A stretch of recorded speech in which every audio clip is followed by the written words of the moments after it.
A paz do Senhor, irmãos, estamos aqui mais uma vez para a terceira aula de Teologia Bíblica do Novo Testamento. Como você me conhece, meu nome é Isaac Azevedo, sou professor do Seminário Voz Missionária, da Assembleia de Deus Voz Missionária, aqui em Nova Iguaçu, na rua José Luiz, número 91. E como nós falamos na última aula das teologias do apóstolo Paulo, agora nós vamos aqui ver a teologia da Epístola aos Hebreus. Tá bom, irmãos? Já adentrando ao que nos interessa, nós vemos aí o que? A superioridade de Cristo descrita nessa epístola, a fim de impedir seus leitores que retornem ao judaísmo, tá? O autor ressalta a superioridade de Cristo, irmãos, especialmente em relação às várias características do judaísmo, originadas do Antigo Testamento. Então, o tema é a superioridade de Cristo, tá? Que é um tema reiterado por toda a obra da Epístola aos Hebreus, mediante as exortações feitas aos seus leitores, para que se apostatem da fé cristã. Tá bom? Então, Cristo é descrito como superior aos profetas do Antigo Testamento e herdeiro do universo. É o Criador, é o reflexo exato da natureza divina, é o sustentador da vida, o purificador dos pecados. Então o Senhor é exaltado e, por conseguinte, a última e mais excelente palavra de Deus ao homem, que é a vida, que é o que todos esperam, nos versículos 1, capítulo 1, versículo dos 1 ao 3, até na parte A, versículo 3. Então Cristo ele também é superior aos anjos, porque Cristo é o Filho divino e Criador eterno, mas os anjos são apenas servos e seres criados, conforme lá essas palavras que vai do capítulo 1 ao capítulo 2.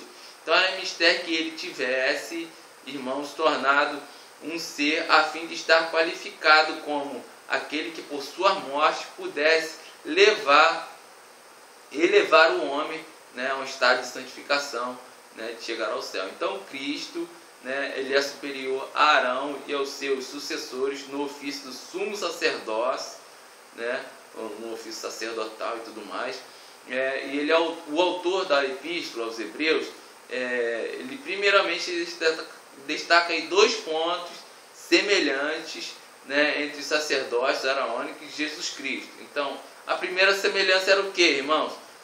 A semelhança de Arão, Cristo ele foi divinamente nomeado ao sumo sacerdócio. E 2, ao compartilhar a nossa experiência humana, Cristo ele adquiriu por nós uma simpatia pelo menos igual àquela de Arão, tá? Então os itens frisados agora da superioridade de Cristo sobre Arão são o que, irmãos? Cristo ele se tornou sacerdote em virtude, irmãos, de um juramento divino, mas não assim como os aronitas.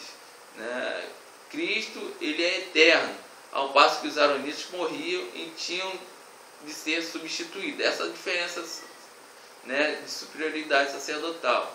Cristo é impecável, irmãos, ao passo que os aronitas não eram. As funções sacerdotais de Cristo envolvem as realidades celestiais, mas as dos aronitas diz somente respeito aos símbolos terrenos. Tá? Então Cristo ele ofereceu a si mesmo voluntariamente como um sacrifício para jamais precisar ser repetido. Ao passo que as repetitivas ofertas animais desmascaram a sua ineficácia, pois os animais inferiores não podem tirar os nossos pecados. E o último, por conseguinte, é o que? O próprio Antigo Testamento escreve durante o período do sacerdócio araônico, predizia o quê? Que sobreviria uma nova aliança. Os próprios profetas, os próprios sacerdotes araônicos diziam isso, que tornaria obsoleto ao antigo pacto, segundo o qual funcionava o sacerdote araônico. Então a gente vê aí a superioridade de Cristo em tudo, irmãos. Então, que há muita crença de angelicais. Então os escritores hebreus vinham combatendo isso tudo, para que as pessoas não pudessem achar os anjos superiores a Cristo, não achar as leis de Moisés, os sacerdotes araônicos superiores a Cristo, mas sim inferiores. Então ele vem sempre destacando isso, que essa nova aliança ela se tornou superior, tá, irmãos? E o escritor aos Hebreus ele também faz algumas exortações finais, né, onde encoraja os seus leitores a uma contínua esperança, citando, né, como exemplo os heróis da fé do Antigo Testamento, né, que a gente vê lá no capítulo 11 da Epístola aos Hebreus, e finalmente citando a pessoa de Jesus Cristo como o mais extraordinário, tá, exemplo de paciente perseverança sobre os sofrimentos, irmãos, após o que recebeu o seu o galardão, obviamente. E em conclusão, o escritor ele sagrado, né, dos Hebreus, ele fala o que aos seus leitores? Ele fala do amor mútuo, irmãos, da hospitalidade, especialmente necessária naqueles dias para os pregadores itinerantes, e também a simpatia ao uso saudável e moral do sexo, que as pessoas, né, se corrompiam sexualmente, né, isso não era legal dentro do matrimônio, evitar a avareza também, a imitação de líderes eclesiásticos corruptos, né, evitar ensinamentos distorcidos, né, a aceitação conformada diante das perseguições, né, como é que a gente pode falar? As ações de graças, a generosidade, a oração, são todas exortações finais que perduram até hoje no nosso meio cristão, né? A gente está sempre exortando as pessoas a serem generosas, a terem amor mútuo, a agir diligentemente dentro do casamento, que há pessoas que acham que, né, podem fazer de tudo dentro do casamento e pela má interpretação bíblica, e dentro, não só dentro, mas também como fora, né? As pessoas serem generosas, a preferirem dar do que receber, né? A preferirem dar do que emprestar, a oração, que é muito importante para que os casamentos, para que a família continue de pé, né? A gente glorificar a Deus nas perseguições. Hoje em dia, quando pisa no calo, quando fala as calúnias, as pessoas, né, já ficam logo nervosas, falam, não fiz isso, né? E se esquecem, né, que estão sendo perseguidos por causa do amor de Cristo, né? Então, a gente vê tudo isso sendo ensinado ali como uma exortação final, a Epístola aos Hebreus. Depois tem Tiago, irmãos, os ensinamentos de Tiago, né? A teologia de Tiago. Tiago era um dos líderes da igreja de Jerusalém, ele era irmão do Senhor Jesus Cristo, tá? E não o apóstolo Tiago, tá? É diferente, o Tiago lá, irmão de João, tá? Esse Tiago aqui que escreveu essa epístola era irmão do próprio Jesus Cristo. Então, uma mensagem aí, né? Embora não fosse crente em Jesus durante o ministério público do Senhor, Tiago ele foi testemunha, irmãos, do Cristo ressurreto, né? Embora ele não tivesse acompanhado muito de perto o Cristo no seu ministério, né? Mas ele foi testemunha, tá? Do Cristo sendo ressurreto. E em 1 Coríntios capítulo 5, versículo 7, diz que ele apareceu a servos e depois aos 12, e depois também apareceu a mais de 500 irmãos de uma só vez, dos quais vive ainda a maior parte, né? Naquela época lá, essa narrativa de 1 Coríntios. Mas alguns já dormiram. Depois apareceu quem? Tiago. Então, a todos os apóstolos. A gente vê que Tiago ele foi testemunha, né? Então, a Epístola de Tiago é um livro prático do Novo Testamento, né? Como o provérbio ao Antigo Testamento. Então, de fato, suas declarações eles são francas e concisas de verdade, né? Tem verdades morais, tem semelhança notável com o provérbio. E ela também, contudo, tem muitas instruções doutrinárias, irmãos. E o seu propósito principal é pôr em relevo um aspecto religioso da verdade. Então, Tiago ele escreve assim, a uma certa classe de judeus cristãos, na qual se manifestava uma tendência de separar a fé das obras.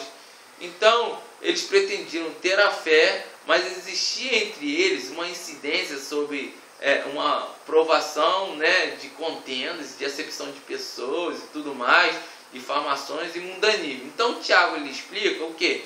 Que uma fé não produz santidade de vida, que uma fé que não produz santidade de vida é uma coisa morta. Então Tiago ele salienta a necessidade de quê? De uma fé viva e eficaz, irmãos, para obter a perfeição cristã. Então não há qualquer conflito entre a teologia de Paulo e a de Tiago, porque Paulo ele fala do aspecto espiritual e Tiago ele fala do aspecto prático. Tá? Então as obras de Tiago expressam a fé. Em Efésios capítulo 2, versículo 8 e 9, né? Porque pela graça sois salvos por meio da fé, isto não vem de vós, é dom de Deus, e não vem das obras para quem ninguém se glorie.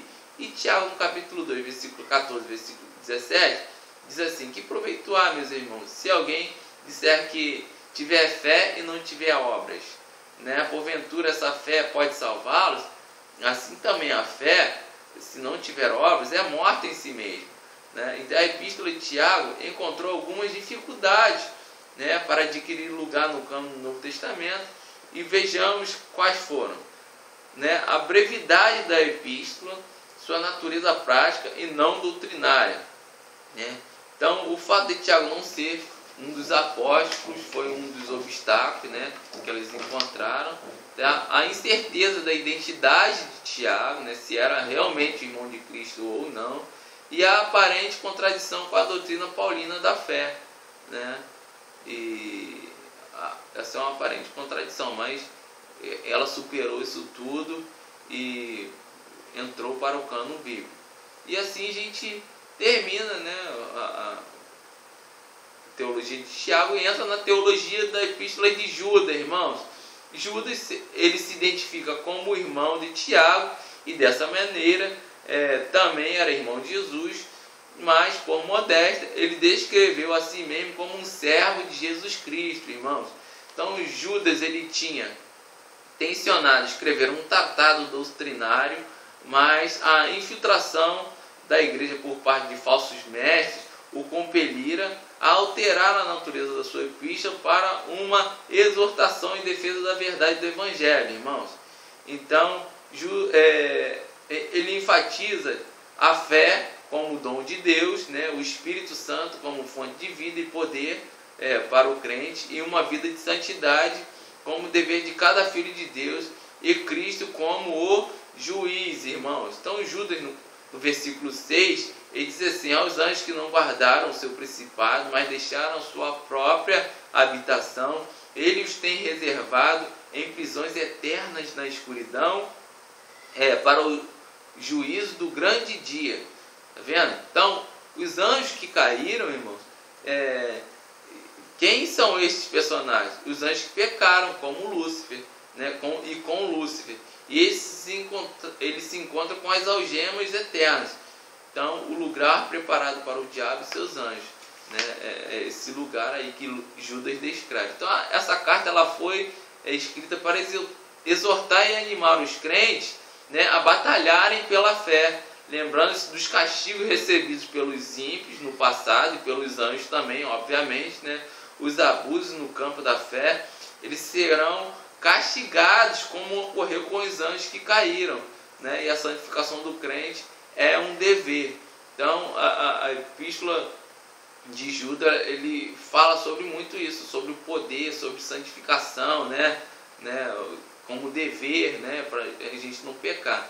Então assim a gente termina e dá um enfoque na teologia de Judas aí bem detalhadamente. Então a teologia do Apocalipse, irmãos, que é a teologia da Guiliana, né, da revelação. O Apocalipse é uma mensagem que alcança todos os tempos, embora tenha uma mensagem para o presente, né? O seu alcance penetra até o estado eterno. Embora tivesse uma mensagem para aquele tempo lá, ele adentra todos os outros tempos. Né? Os 7 candeeiros, irmãos, são as 7 igrejas locais, mas com características futuras. Elas simbolizam as igrejas de todos os tempos, irmãos. Tá? As 7 estrelas são os 7 anjos, né? Ou os mensageiros dessas igrejas. Tá bom? No término de cada mensagem da igreja há uma exortação do Espírito Santo. Quem tem ouvidos ouça o que o Espírito diz às igrejas. Então a gente vê aí a pessoa de Cristo no Apocalipse. A gente vê assim, ó, Jesus, depois de consumar o seu ministério, irmão, terreno, ele apresenta nessa revelação como o Rei do Universo, juiz que executará a sua missão neste mundo e no reino espiritual, tá bom? Daí da maldade, né? Vai aquela pessoa que não creu em Cristo, né? Obviamente ela vai fazer parte desse reino espiritual da maldade, né? Não que Jesus será o juiz, né? Mas a própria pessoa, por não crer, né? Ela já vai se julgar, né? Ruim, né? Condenada às trevas e indiretamente operará juízo, né? Isso nas almas desvirtuadas do reino.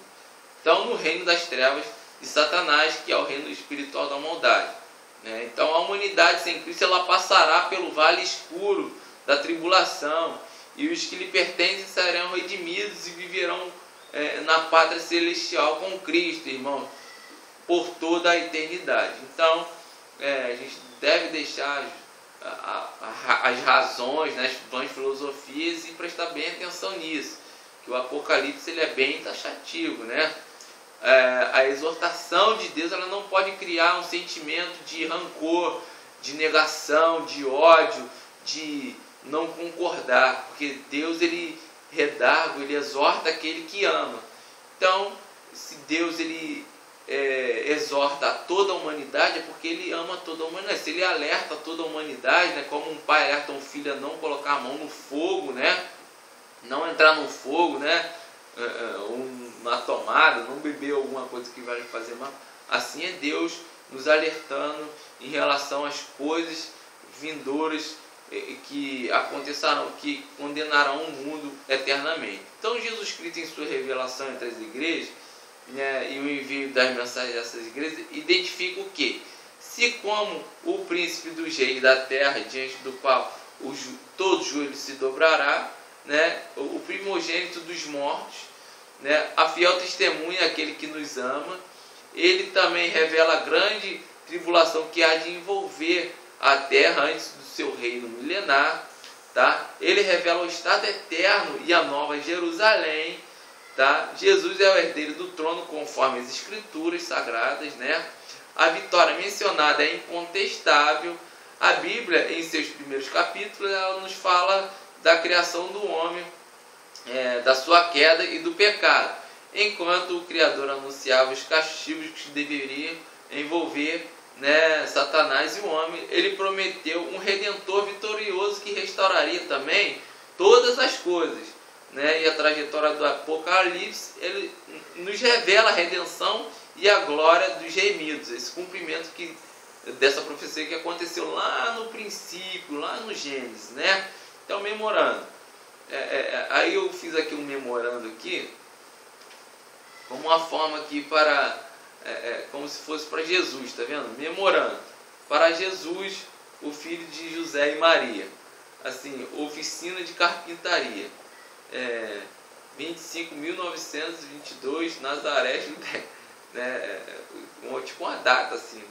Prezado Rabi, obrigado por enviar o currículo vitae dos 12 homens que escolheu para ocupar as posições de destaque, gerenciados em sua nova empreitada. Todos já foram submetidos a nossos testes, marcamos para cada um deles entrevistas pessoais com o nosso psicólogo e com o encarregado dos testes vocacionais, cujos resultados registramos em nossos computadores para eventuais consultas futuras. Anexo, encaminhamos os perfis dos nossos testes, recomendamos um minucioso exame individual, tá? E como parte de nosso serviço para a sua melhor orientação, tecemos alguns comentários gerais que resultam para pareceres de nosso pessoal, da mesma forma que o auditor faz declarações generalizadas, né, sobre suas conclusões. Então, nossa equipe é de opinião que falta a maioria dos seus escolhidos experiência, escolaridade e aptidão vocacional para o tipo de empreendimento a que o Senhor se propõe. Tá? Acho também que não possuem a desejável noção de equipe para a execução da tarefa.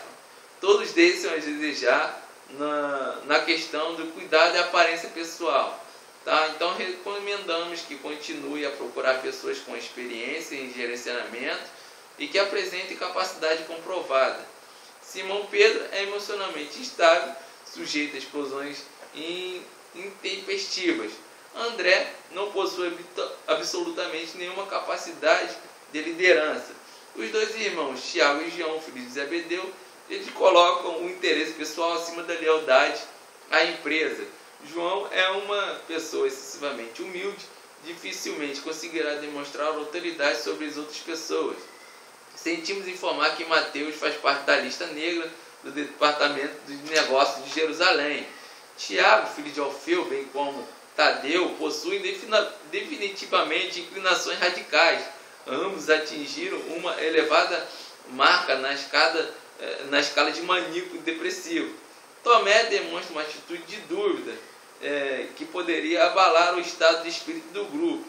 E um dos candidatos, porém, demonstra um grande potencial. E um homem capacitado, cheio de recursos, tem facilidade de comunicação, mente aguçada para negócios, ele tem bom trânsito entre as pessoas e uma alta posição, e altamente motivado, ambicioso e responsável.